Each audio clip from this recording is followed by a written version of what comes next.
目に見えないものを視覚の中でどういうふうに表彰していくかと。科学と芸術という問題に特に以前の人間の問題、好奇心は一体何なのかと。でそれに近づきたいために非物質的なものを扱ってきたと。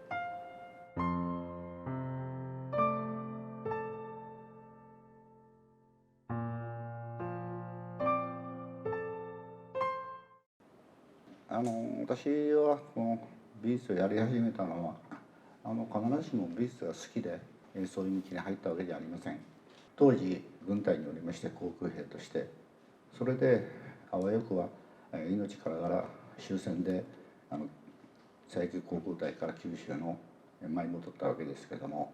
反基本的な形で毎日を過ごしてたんですけども、ところある時ですね、学校をエスケープしまして真田山公園という公園があるんですけども、大阪に。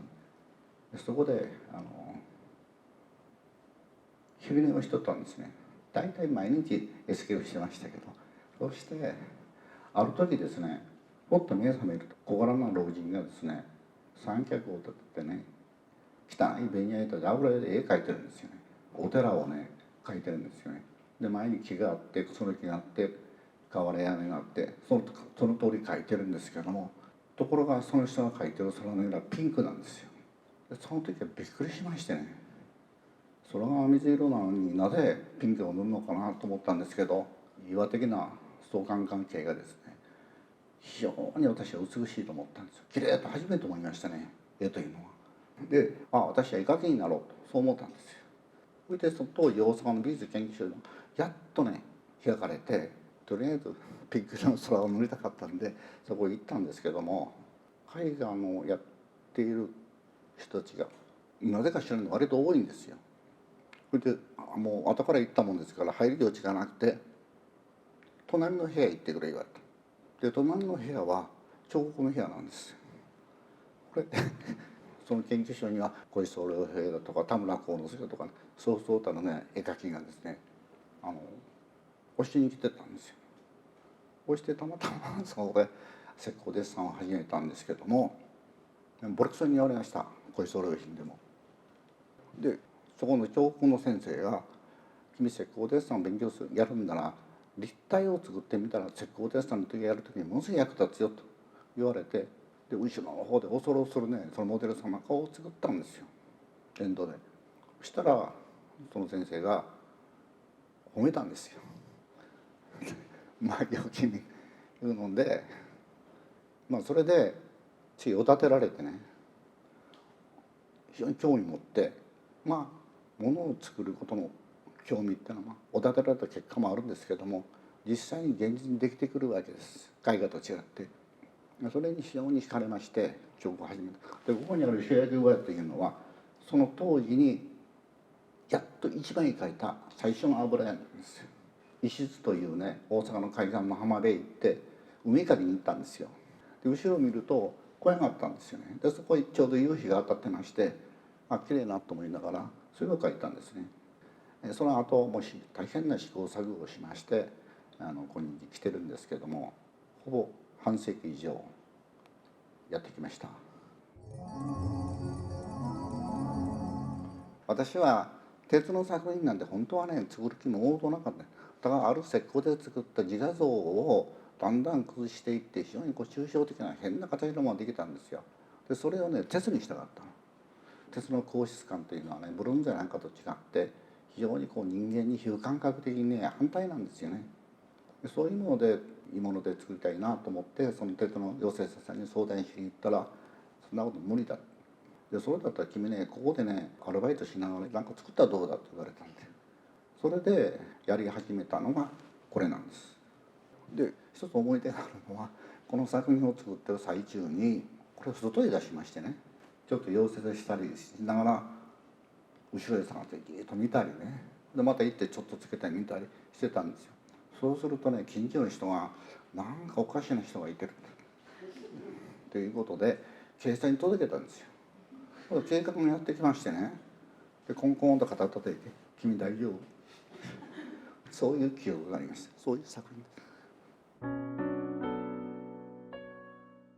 これはね生体のエネルギーというものを何か四角の中で貯蔵できないかなと。で鉄の箱を作りまして、実は中にね16ワットの電気が入ってるんです。そして瓶の入り口からですねウジ虫入れるんですよ。そうすると肺になるんですよね、中で。それがね何にも食べるものがないんで、だから自然に肺は死ぬんです。で外側の方に出てくるように装置して、こういったら385匹出てきたんですよ。生体の持つエネルギーなんて目に見えませんね。それをなんとかね行動的に視覚化すると。だから私は調合というのは物質を使いますけれども、木を掘った石を掘ったりのそうじゃなくて、その中に介在する気体も熱も、それから生体のエネルギーも全て私にとって同じ意味での素材なんです。鉄と同じ意味で。だから作品を作る上でそういうものを私は素材の中に組み込むということをそれから始めましたね。これはね、人間が重力というものに対して日常生活かなり拘束されてるわけですよ。この重力がねいかにね自分を解放するかとしたいかという願望がありまして、これはね崖から飛んでるんですよ。飛んだ瞬間に手をですね靴の下に入れるんです。で上持ち上げるんですよね。一瞬でもね止まろうとしたんです。たとえ10センチでもいいから何秒間か停止すると、空中で。これがね一番重力というものを感知できる方法論だと考えて、まずそれを実行してみよう。で足を抱え込んだ瞬間に前もんどれて倒れるんですよ。で前にね藁をいっぱい置きまして、首の骨折りますからね、もう何回飛んだか分かりませんよ。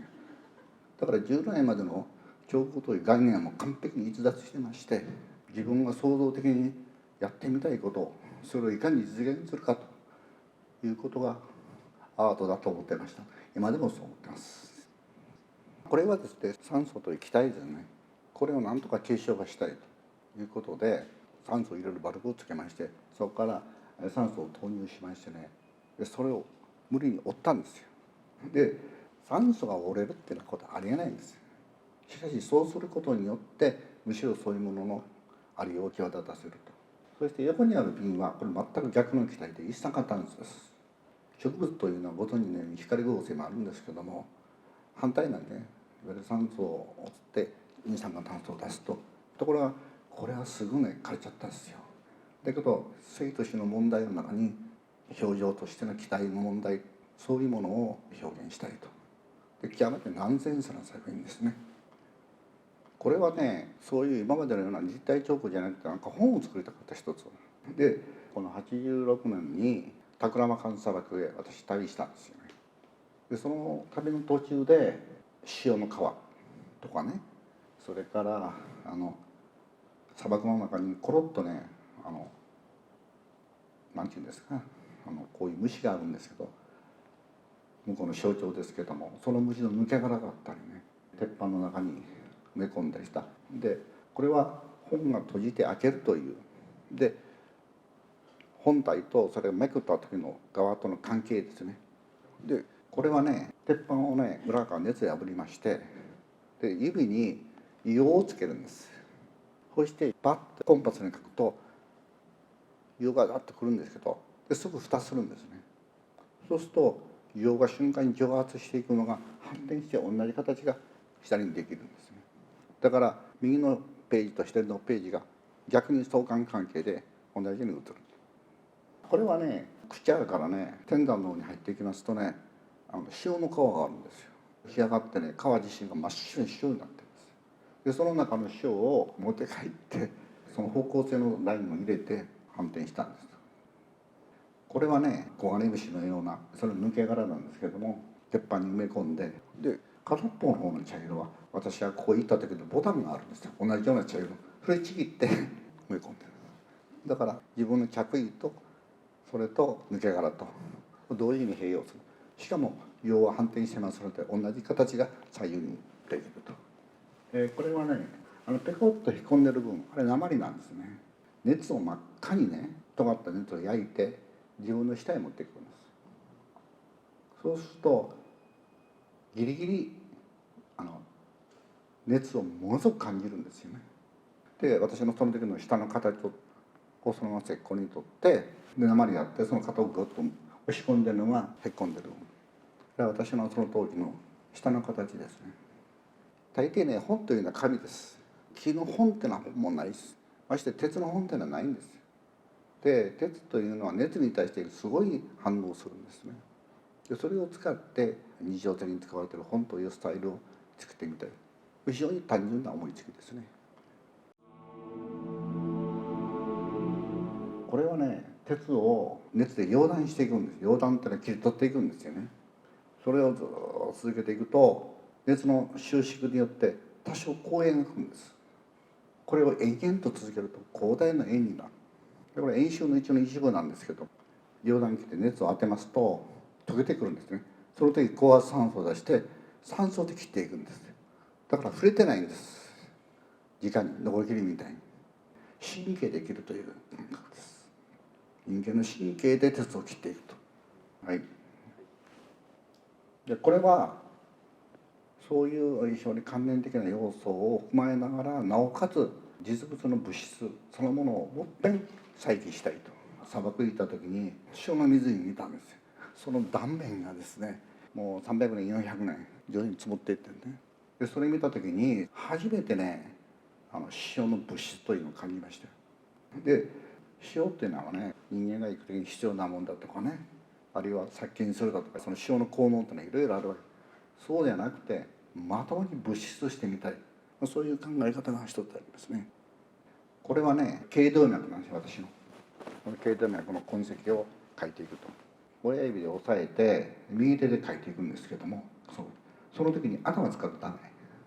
できるだけ自分がマシンになったつもりでやっていく。でね、これ全然無意味なんです。だけどこの時に私は生きてたということを、生きてたんだという証をね、作りたかったの一つですけども、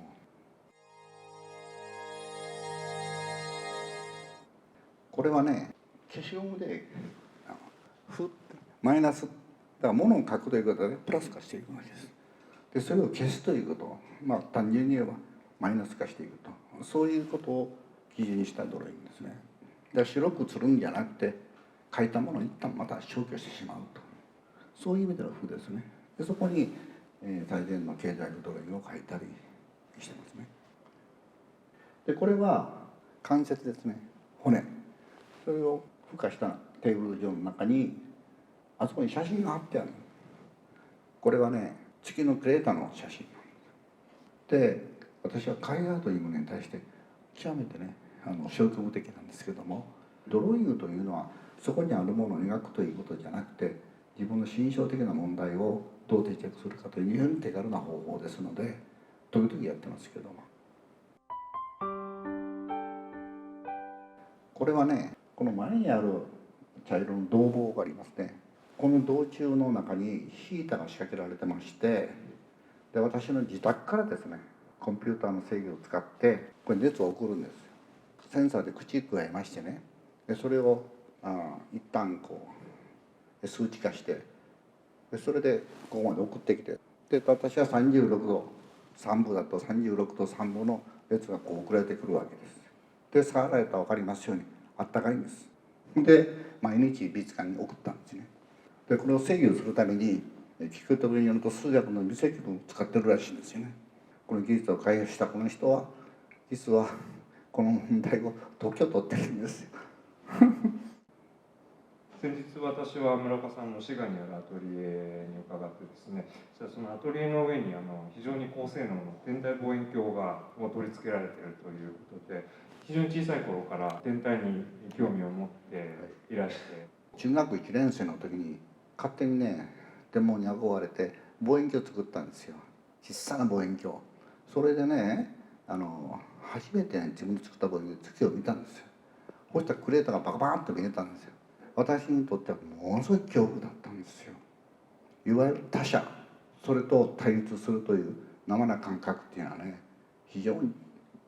重要で恐怖を持ったんです。である時ね、京都の花山天文台にね行ったんですよ。でここでバイトさせてくれと、掃除でも何でもするかで、なぜって聞かれて、その時生意気にもこんなこと言ったんですよ。宇宙と私の関係は何だろうかと、そういうことを考えたいと思うから天文学者になりたいと。あ、君それだったらね、変に天文学者にならない方がいいというのは、人間の本当に素朴な好奇心というのを失っていくよと。それを芸術という問題の中に取り組みながら、なおかつこの天文に対する要求を、好奇心を絶対手放すな。で最近はちょっと忙しくてあまり観測する時期はないんですけども、極端に言うと上で天文学やったり下で作品して行ったり来たりして、上と下と。でこれはね、初めはねこう分裂してるんですよ。分離した考え方でなんかまたで食らってるような感じ。ところが最近そうでないということが分かってきましたね。